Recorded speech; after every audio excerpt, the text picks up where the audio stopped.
Hello la famille! Aujourd'hui on se retrouve pour une nouvelle vidéo, le doc est de retour, le doc décrypte tout ce que vous voulez. Aujourd'hui on va s'intéresser au petit Mayombo, on va essayer de répondre à la question simple, comment il est passé du mec le plus hype, le plus tendance, au mec totalement disparu des radars. Peut-être que la question n'est pas si simple si je fais une vidéo, mais c'est pas grave, vous avez compris le principe, alors let's go, générique!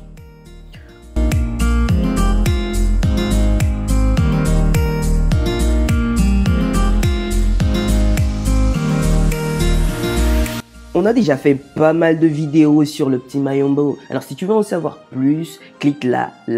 En tout cas, ça va s'afficher quelque part sur l'écran. Il suffit juste de cliquer.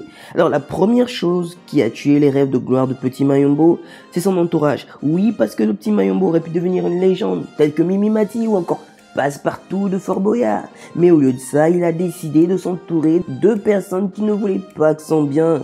Oui, pour une histoire qui avait si bien commencé, le manager de Mayombo l'avait amené au sommet des charts mondiales. C'était la folie, l'argent coulait. Mais pas pour le petit Mayombo. Il s'est fait escroquer de centaines de millions d'euros. Il n'a reçu qu'un maigre petit cachet malgré toutes ses nombreuses apparitions. Ensuite, on a eu le deuxième manager. Le deuxième manager qui était français a vendu du rêve au petit Mayombo. Il se voyait déjà en tête d'affiche avec Booba, avec Niska. Malheureusement, que nenni.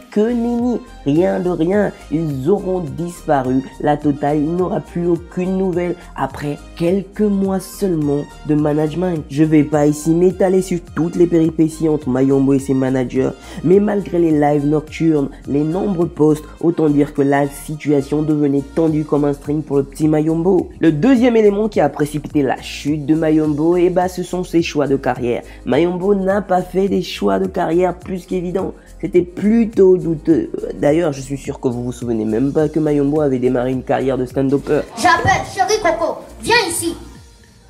Oui, chérie Mayombo, tu m'as appelé. J'ai dit effectivement. J'ai dit regarde sur moi. Qu'est-ce qu'il y a? Elle dit il y a la couche.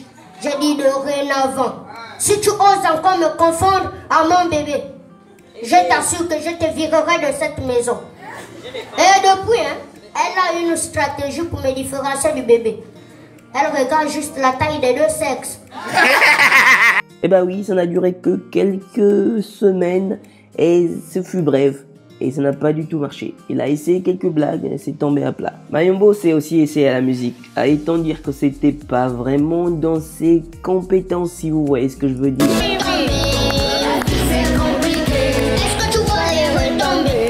La vie c'est compliqué. C'était pas ouf du tout, claqué au sol et le public n'a pas du tout apprécié que Mayombo chante comme ça. Il s'est aussi essayé à la comédie en faisant quelques apparitions dans des spots publicitaires. C'était pas transcendant, mais c'était pas non plus nul à chier. Et Mail n'aura pas non plus fait long feu à l'intérieur. Le petit Mayombo aura donc bien tout tenté pour rester au top. Et malheureusement, c'était claqué au sol. Il n'a jamais su trouver son style, son propre style. Il a toujours été bercé par ses managers qui lui disaient toujours quoi faire. Et quand il se retrouvait seul face à lui-même, il a beaucoup trop tâtonné et n'a jamais su se renouveler. C'est triste à dire, il aurait pu buzzer ou profiter de son buzz, mais au contraire, il est resté figé sur... Tu vois les retombées? Ah, c'est compliqué. Tu vois les retombées? Tomber. Et c'est bien dommage. Aujourd'hui, Mayombo est tapis dans l'ombre, tel un ninja de Konoha cherchant à faire à nouveau le buzz. Est-ce que ça marchera à nouveau? Je vous laisse répondre dans les commentaires. Est-ce que Mayombo va pouvoir renaître de ses cendres tel un phénix ou rester dans l'ombre à jamais dans le cimetière des buzzmatiques? On se retrouve la semaine prochaine, c'était le doc. Bisous bisous.